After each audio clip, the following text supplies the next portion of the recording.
Welcome to today's live IELTS class. My name is Adrian and I'm streaming to you from beautiful Victoria here on the west coast of Canada on Vancouver Island. I hope everybody is having a fantastic week. Welcome Carolina, our chat moderator.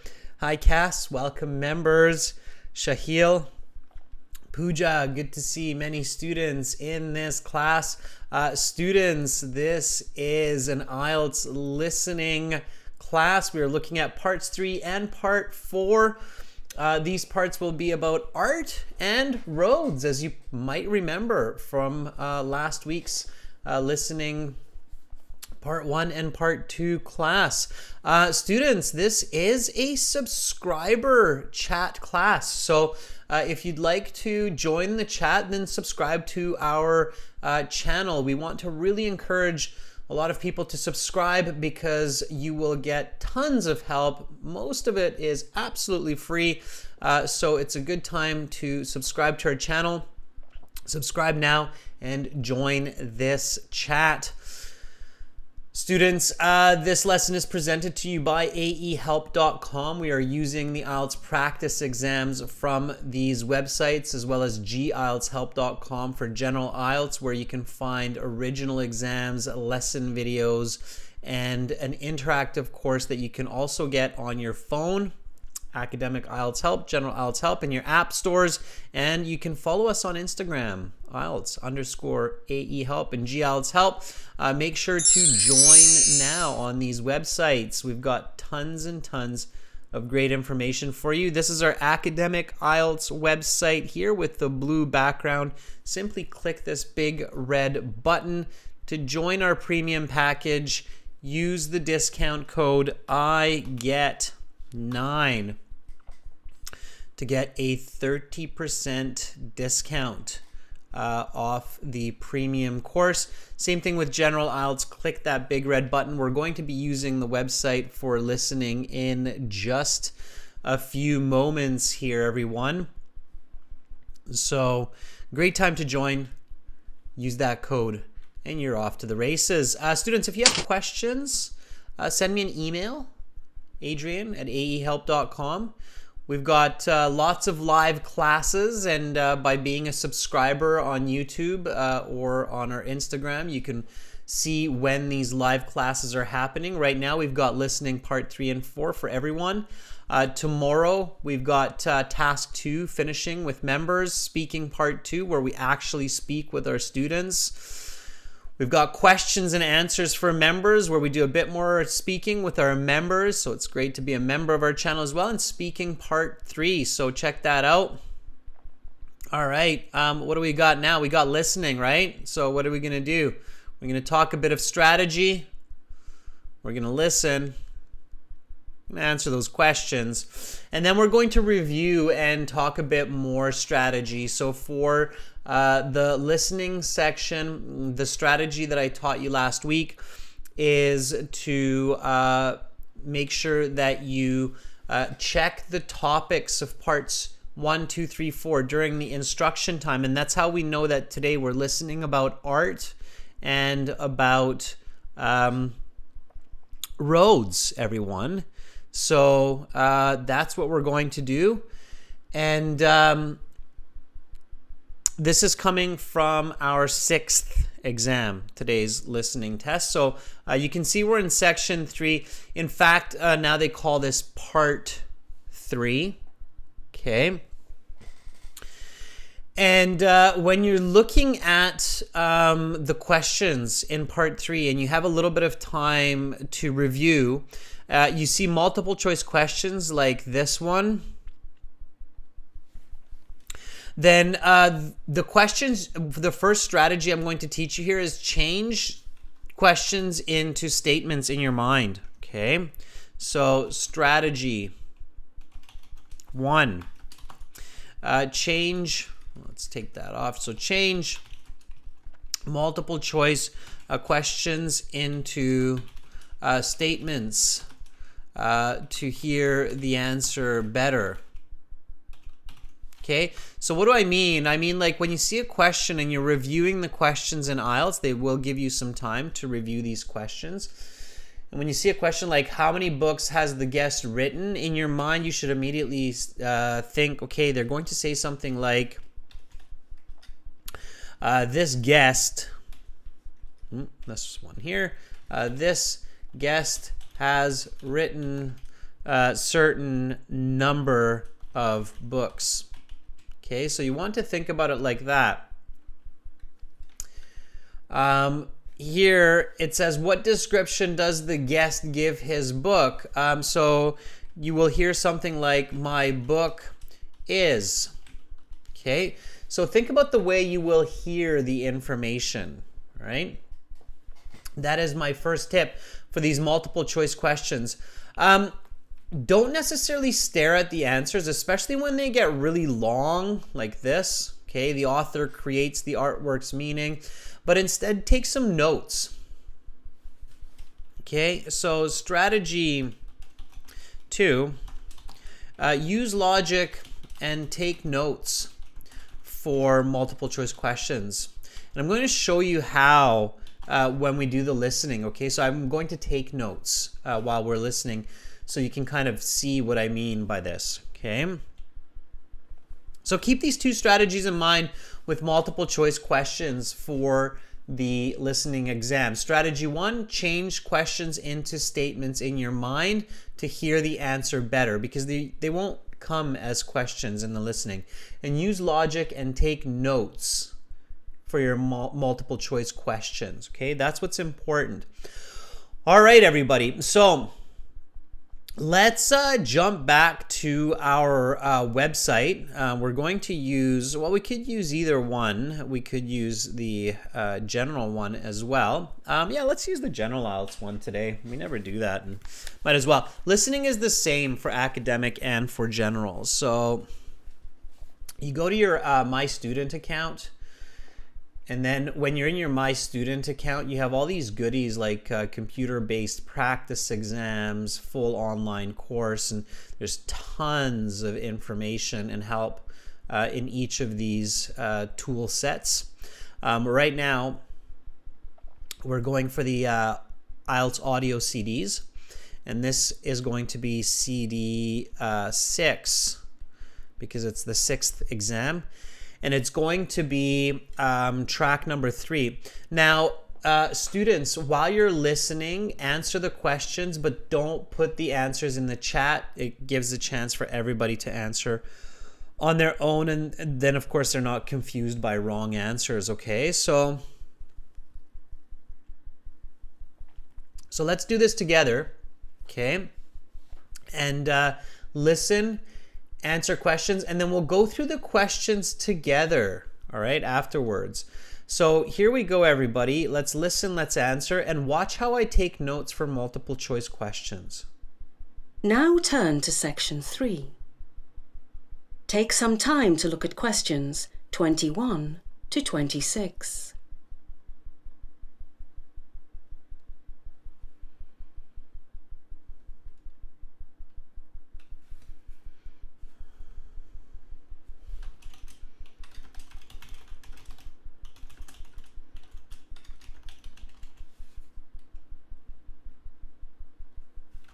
Listening, section 3. You will hear a radio host and his guest discussing the virtues of various art forms. Now listen carefully and answer questions 21 to 26. All right, welcome back, everyone. Our next guest is the curator of a major art gallery in the city who has just released his 2nd book on the virtues of art. We're pleased to have Mr. Edgar Patterson here today. Welcome to the show, sir. Thank you for having me on. It's a pleasure to be here, and please call me Edgar. Edgar, of course. Now, in your first book, published 4 years ago, you focused on performance artwork such as plays, musical concerts, films, and other such works. Your 2nd book is a little closer to home for you. It concerns purely creative fine art. Well, yes. It deals with the aesthetic virtue of different painting styles. Okay, so give our viewers a quick rundown on what your book is about. Does it make an argument I mean, does your book take a position on a certain issue in the world of art? Yes, my book does take a position, and a rather radical one. The main thesis of my book is that the meaning we associate with a painting exists purely within ourselves. This is in stark contrast to many commentators who believe that the author of a painting gives the painting its meaning. Under this framework, if an artist intends his painting to represent the fear of an orphan child, then this is the one and only meaning such a painting can have. We might call this the intention theory of art. Conversely, my theory is that no matter what the intention of the author is, the meaning of the painting comes from the viewer. The meaning is exactly what the viewer thinks it is. This solves an important problem with the intention theory of art, namely that we do not have access to the mind of the artist, and therefore we do not have access to the painting's meaning at all. Very interesting, Edgar. But doesn't the intention theory work as a sort of grounding for artistic analysis? What I mean is, while we might not know the meaning the artist intended, isn't the point of art to try to discern this meaning? If art is just whatever we want it to be or feel it as, doesn't that somehow make it less valuable? That's an astute critique of my position, but one I have an answer for. My response is that art is not merely what we want it to be or feel it as. We can still participate in our critique and interpretation. All I want to say is, in the end, it is up to us to discern the meaning and value of paintings on our own. You now have some time to look at questions 27 to 30.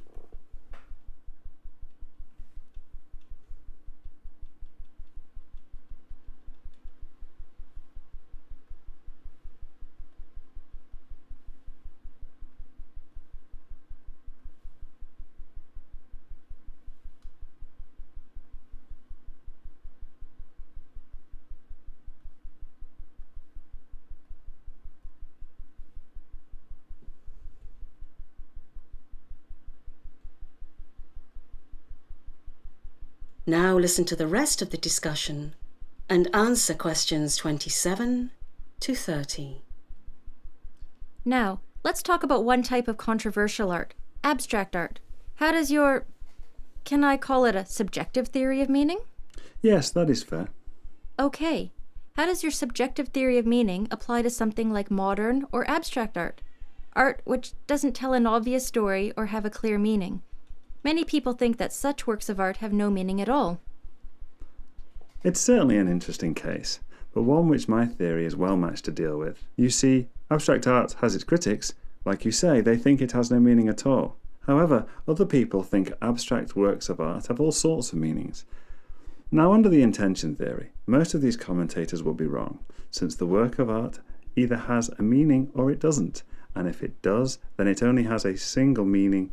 So under the intention theory, only those critics who discern the specific meaning of the artist will be successful.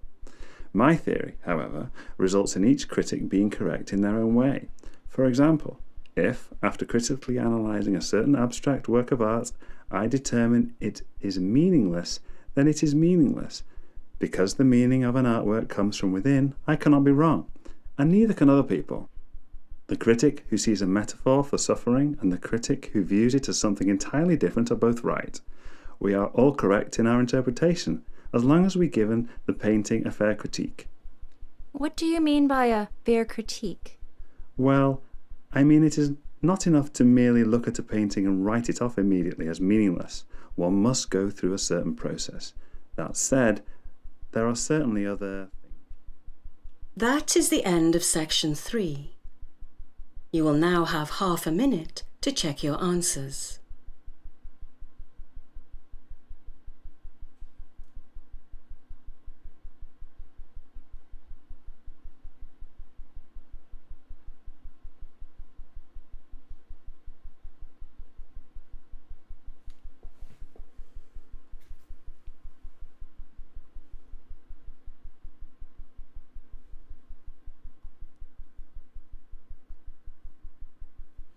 All right, students, so hopefully you've checked your answers. I just stopped the audio on the website here so we don't get into part 4 just yet, but we will in a moment. And then here we've answered hopefully all the questions. Now, Of course, I was guiding you here, so hopefully you've done a good job. It was a bit of a challenging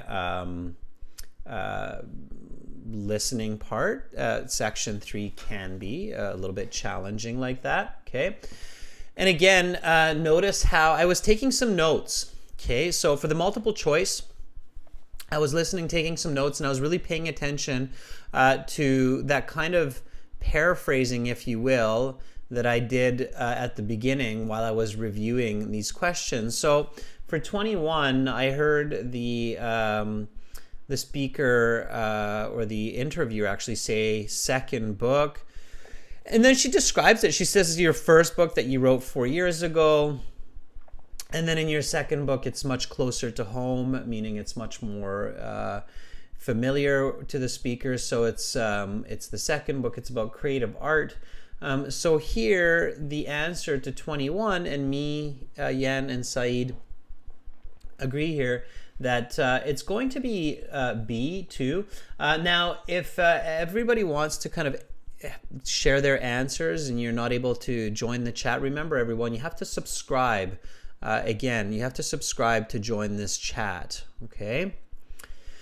So here, the question is posed, what description does the guest give his book's thesis? And so again, we paraphrase this when we're reviewing with kind of the idea of like, my book gives this thesis. And then you hear, you know, hopefully you understand the word thesis, okay? If you don't, you should learn this word, okay? So thesis means an academic argument which can be proven through empirical facts. Okay, so that's what a thesis is. So a thesis is kind of the same as a position or an argument. And the man says that his book has kind of a radical position. Does everybody know what radical position actually means? So if I say, you know, I'm taking a radical position, and unfortunately or fortunately, we have a lot of radical positions in society today when it comes to economics and health and government. So this is an interesting and useful term that you might actually hear in your daily life. Radical position. What does that mean? Okay. So the answer here, if you're thinking about the answer, should be B. It's a radical theory or a radical thesis. Okay. 22 is not A. 22 is B. Position just means thesis. So that would not be right. And that's what I said, is use logic as well, right? So this is B. What is a radical position? If you're guessing A, it probably also means that you do not understand the word radical and radical position. Romain says it's unbalanced. It's not necessarily unbalanced in this case. That's not what they're referring to, Romain. Cass says maybe something like complicated. Yeah, a little bit. Not exactly though, Cass. So radical.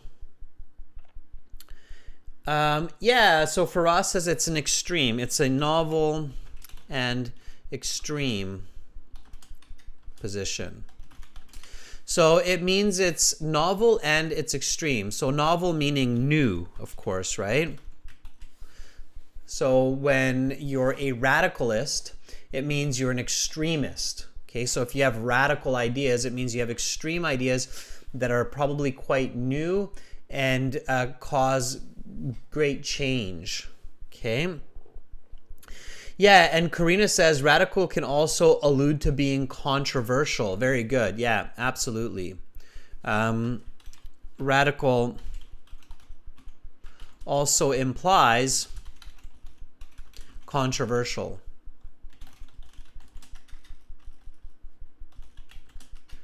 Controversial means people disagree on it. Okay, and if you think about this, he talks about two kinds of theories of art. One is the intention theory of art, and then the other one, it gets named here, is the subjective meaning theory. Okay, and in the intention theory, what's the difference? So as long as you understood these two, you're probably doing okay. So what is the intention theory? Okay, so hopefully you understood this from this conversation. Okay, it was quite important. And the other one was the subjective theory, or subjective meaning theory of art. And this is what they basically talked about, are these two theories, right? The first one is the accepted one, and the second one is the one that's kind of new, that's by this author. The intention theory, hopefully you're all coming up with the same idea, is the artist gives meaning to the painting. Okay. So if you do like, I don't know, can I do one here? If you do like a smiley face, then we can say, okay, Adrian just drew a smiley face.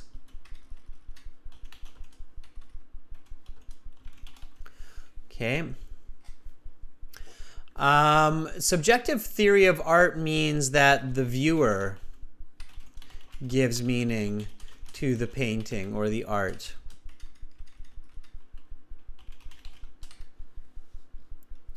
Okay, so that would be something like, let's say I do something like that again. Right? And you say it's not a smiley face. It's actually 2 eggs in a frying pan from bird's eye view. Okay. I just came up with that, but sure, we can go with that one. So who's right, who's wrong? That's the question that we're going with here, okay? All right. So this is what's meant by the intention theory versus the subjective theory of art, okay? So if you understood that, you're doing much better. And it is important when you're doing the IELTS listening to try to understand the main point of the conversation. Okay, so here, which statement best describes the intention theory of art? The intention theory of art is, and then I took some notes here. I wrote down the author gives the meaning to art. So A, the author creates an artwork's meaning, looks correct. Comes from the viewer? No. That would be the other one. There's no meaning. No. Right? So 23 is A. Very good, me. Very good, Cass. Hopefully everybody got that. I'm not sure why you're drooling, Lynn. Is it delicious? I don't know. Saeed says A. Amra agrees. Okay, number 24. What is the biggest problem with the intention theory? And so here I kind of thought of it as, okay, well, they're going to say something like one big problem with intention theory is that we do not have access to the mind of the artist. That's what the person says. Okay, so I was taking notes there as well. So we've got another A. Very good. I see lots of students are like, yeah, that was A again. And it is A. Okay. When you see a word like intention, you should think of the other word forms to help you understand it. Like intend. Intentional. Okay, so think of the other word forms, intend, intentional, and so on. All right, so next question, write no more than 2 words and or a number for each answer. Okay, number 25, according to the host, one of the main goals in art critique is to understand a painting's something. And again, I took some notes here, but I think this one you could just write the answer as you're reading. Saeed says it's to understand a painting's meaning. Yeah, Cass says meaning. I guessed it. Yeah, absolutely. Okay, you hear that word come up again and again. IELTS is not meant to be rocket science. So when you hear the same word being repeated several times, it's going to be the right answer. So Just Karan says meaning, and so on. Okay, number 26. The guest responds that art is not something what we want it to be, but that we must also participate in critique and interpretation. And I was able to catch the speaker say merely what we want. It is up to us to decide. Okay, so Bharat says the word here is merely. Yeah. Okay, so merely. It's not just what we want it to be. Merely means just, everyone. Okay, so not only or just. Those are synonyms. Okay. All right. So far, so good. Okay, here we had the next half of listening section 3 or listening part 3. We had the situation, so the context, and then we had the intention theory, and we had the subjective meaning theory. So this is the author gives the meaning, this is the viewer gives the meaning. Situation, critic thinks critically about an artwork and judges it to have no meaning. Number 27, it has to be either right or wrong. So the good news here, everybody, is you've got a 50-50, right? Right or wrong. If you're guessing, hopefully you get it right. Okay. So Saeed says they are wrong. Yeah, absolutely. Because according to the author, or according to artists, there's always meaning in art. So this one was kind of a give me. It's wrong.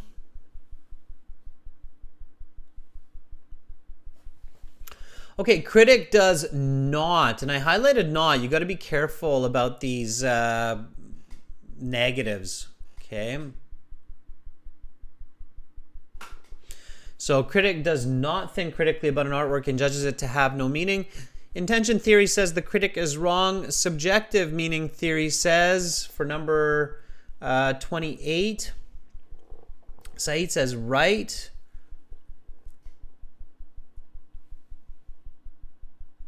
It's wrong. Right is wrong. Wrong is wrong. No, right is wrong. Wrong is right. Right is wrong. Wrong is right. Wrong is right, because they do not think critically. Okay, you can't just look at a piece of artwork for 2 seconds and say, oh, there's no meaning in that. You have to look at it for a minute or 2 minutes. So it's wrong. 28 is wrong. Okay, Cass says I'm wrong. All right. I'm getting confused. No, yeah, I'm not. All right, critic understands the author's meaning. Critic is, according to the intention theory, 29. That's right, me. It's right. Yeah, if you understand the author's meaning, right? Like, if I have a smiley face here, and then you're like, yeah, okay, Adrian drew a smiley face, then you correctly understand it. So that's 29. So 29 is right. Okay, number 30. This is what's called an inference type question on the IELTS exam. All right. And again, viewers, if you're watching and you want to join the chat and give your own opinion, you need to subscribe to our channel for this class. So question 30. An art critic is viewing a painting for the first time and wants to critique it using the subjective meaning theory. That means they don't know the artist. Maybe the artist lived a long time ago, and they want to figure out, can I understand this, or what's going on? So determine whether the critic has satisfied the constraints of the theory with this regard of the critique of the painting or not. So write the correct letter, okay? And then here is actual number 30. It's like a really long question, right? You have to visualize this. The critic looks at the painting for a moment and concludes from his initial impression that the painting lacks aesthetic value. It's like looking at this smiley face that I have up here and being like, right up above my head, there, and being like, it's not beautiful. But I'm like, it is beautiful. It's kind of cute, right? It's like 10th generation emoji. So if you're looking at it for just a second and saying that it's not beautiful, it's probably not fair, right? And concludes from his initial impression, initial means first, impression, that the painting lacks aesthetic value. A, the critic has satisfied the demands of the theory, or B, the critic has not satisfied the demands of the theory. The correct answer here is, and this is a thinking question, students, in both the reading and in the listening sections of IELTS, there are going to be a couple of questions that need you to think about the content to figure out the answer. And the correct answer here is B. The critic has not satisfied the demands of the theory, because the author says that in this theory, for it to make sense, you have to give it some effort. You have to give some energy to try to understand the meaning, right? So B is the answer, Snoop, with Pikachu avatar. Okay. All right. So B is the correct answer. The critic has not said. You have to give it attention. Okay, we're on to section 4, everybody. Count up your scores. Let's jump to section 4. Now, section 4, careful. There's no pausing. It's all 10 answers coming in one smooth lecture. Okay. And again, we're going to listen and answer section 4. I'm going to hop back to our general IELTS website this time. Here we go. And start section 4. Students, don't put the answers in the chat. We'll go over the answers together after. Again, if you want to join the chat, subscribe to the channel and you can start chatting right away. Okay. All right. So here we go with section 4. Everybody's ready? Now turn to section 4. Take some time to look at questions 31 to 40.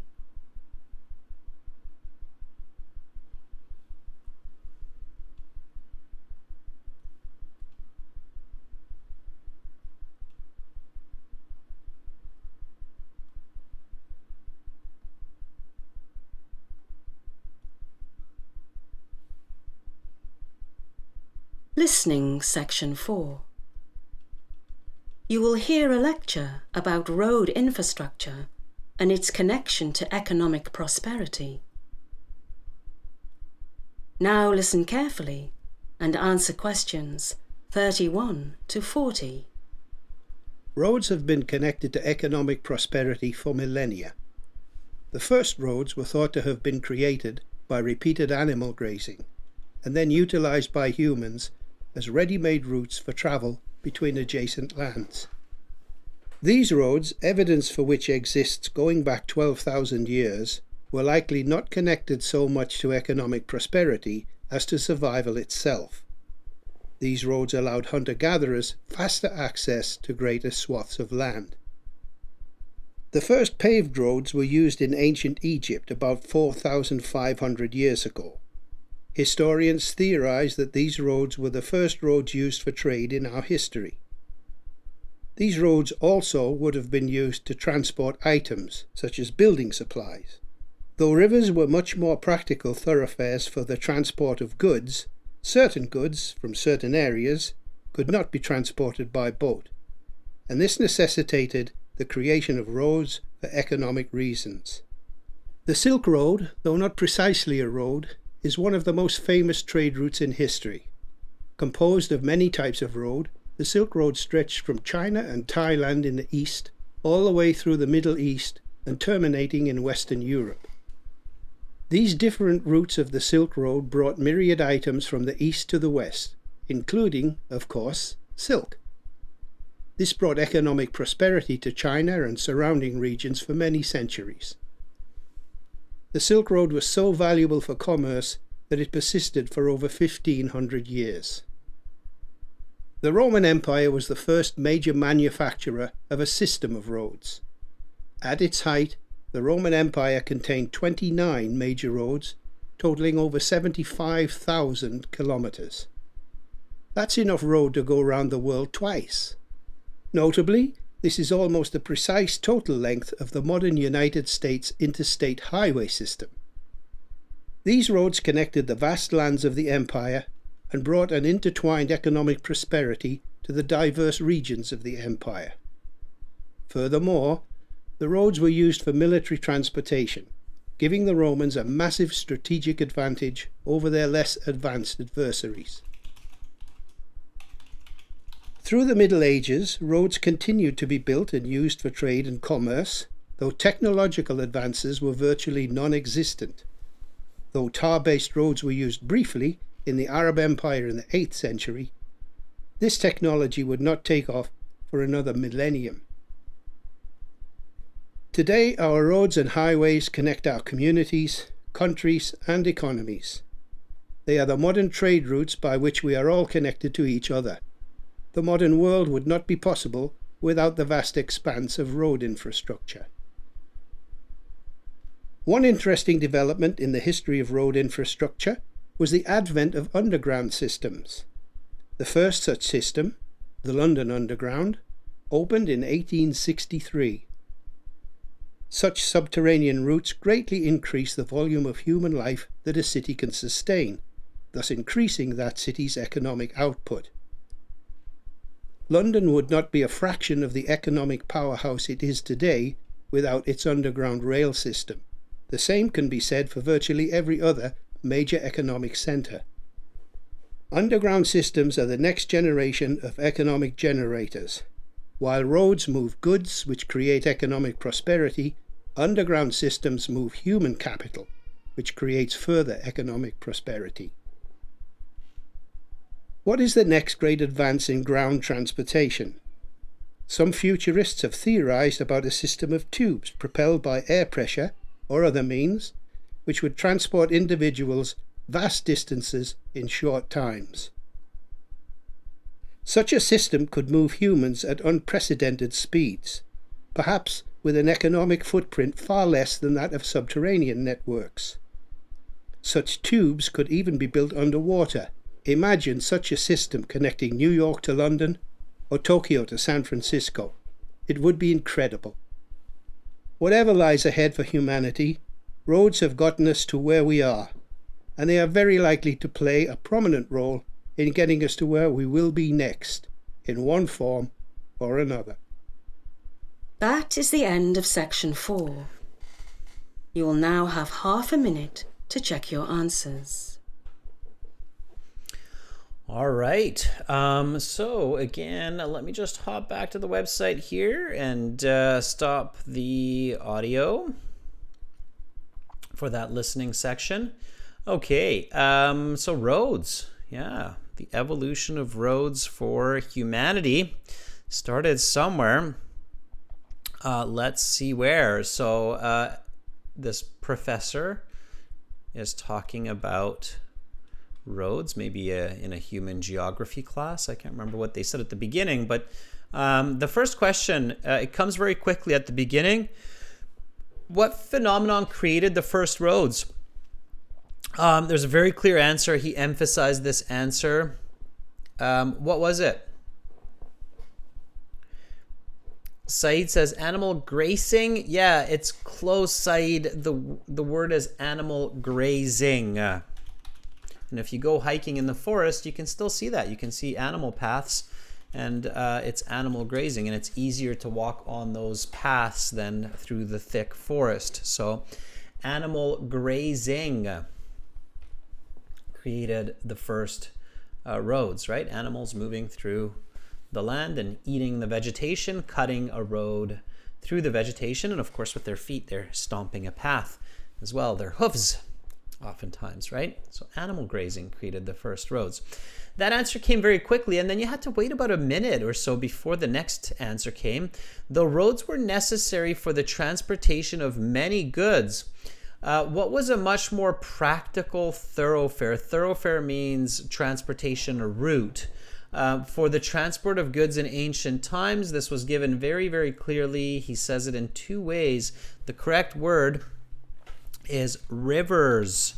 Rivers, countable, so with plural. Okay, rivers was the correct answer there. Animal grazing and rivers. Okay, and then we went on to which of these roads totaled approximately 75,000 kilometers. I was paying attention to this number here, the 75,000 kilometers, and then as it was mentioned, so A means 1 and 3, B is all of them, and C is 1, 3, and 5. So the correct answer here is A. It was only referred to for the Roman road network and the United States interstate. They don't actually tell you how long the Silk Road is. We don't know based on this audio. Okay, it's not given. So here A was the correct answer. Okay, what were the two benefits of the Roman system of roads? Here I wrote down that it was military and economic. So economic prosperity for the city of Rome, not the city of Rome, the empire of Rome. Increased mobility of Roman armies, that definitely sounds like military. Rapid technological advances, it did not talk about that. The importance of luxury goods from China, no, that's probably not the Roman system of roads, even if there is something there. And E, broad economic prosperity for the empire. Yeah, so they could bring, different kinds of food and items from around Rome. So broad economic. So the correct answers here were B and E. Rashika, Diana, good job. All right. Okay.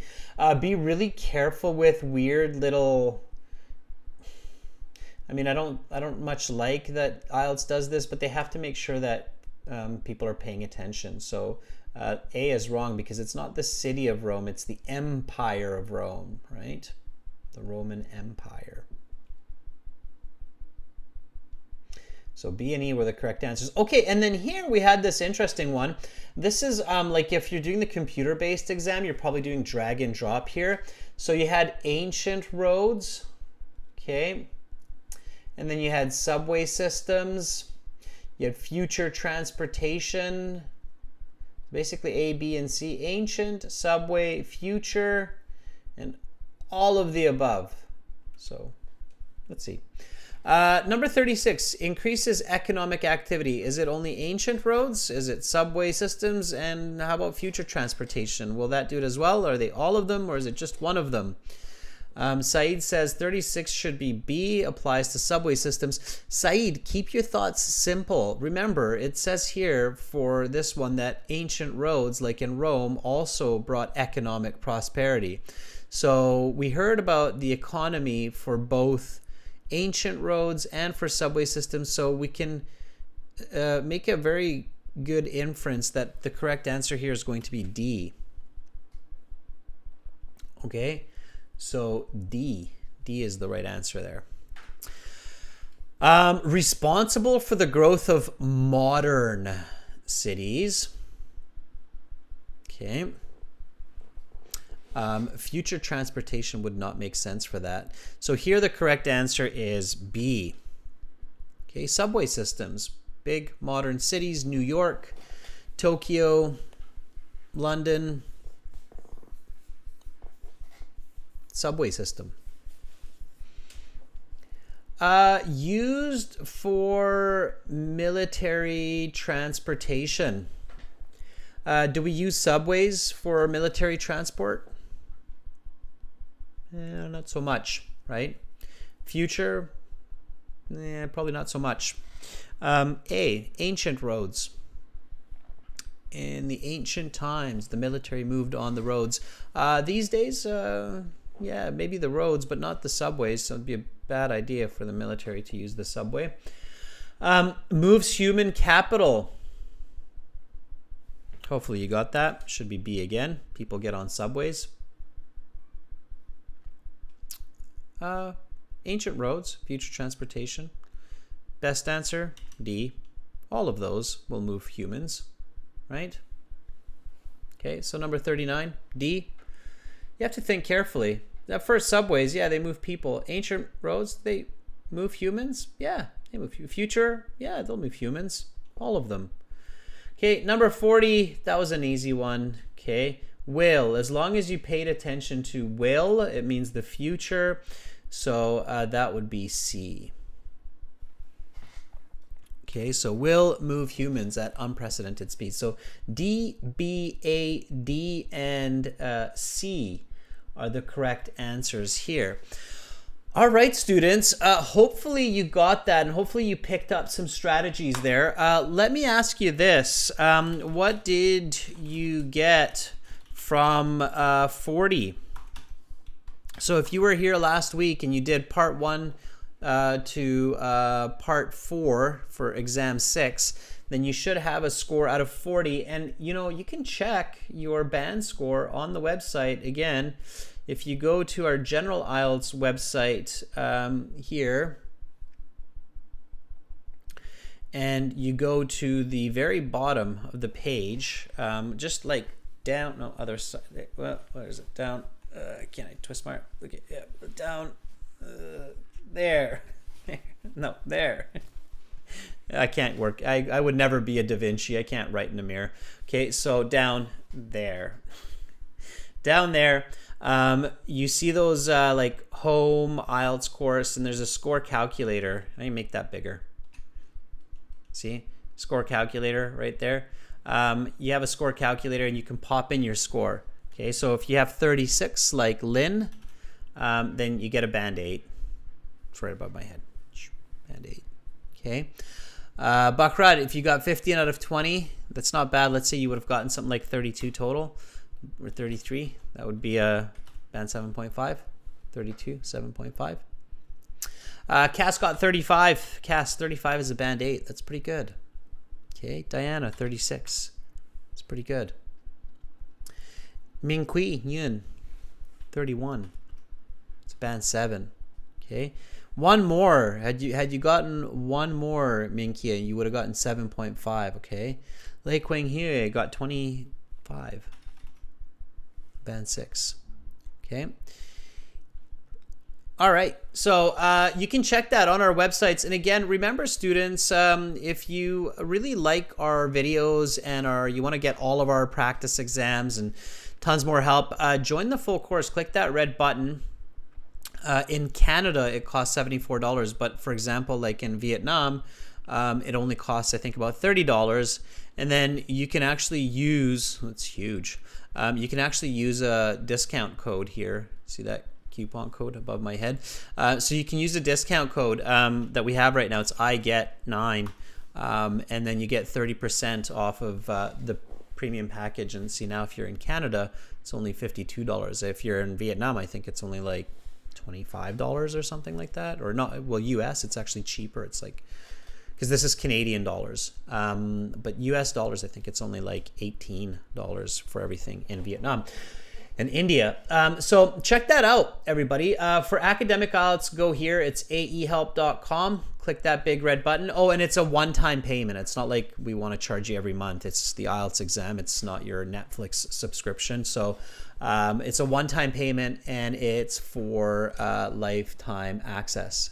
Lynn says it's 22 in Vietnam, 22 Vietnamese currency. Okay, cool, everybody. So that's it for this listening class and for today's live lessons. But hopefully you will come back tomorrow. Tomorrow we're going to have speaking part 2 for members. we're going to finish task 2 with members, and we're going to have speaking part 2 for everyone. So that's tomorrow's 2 live classes. If you have any questions, you can always write me, adrian@aehelp.com. Okay. And I hope everybody has an awesome rest of their day. I hope you all enjoy whatever life brings you at this very moment, and you stay strong and healthy and optimistic. Much love to all of you, wherever you are on this beautiful blue planet. I'm Adrian, signing out from Victoria, Canada for now. Bye, everyone.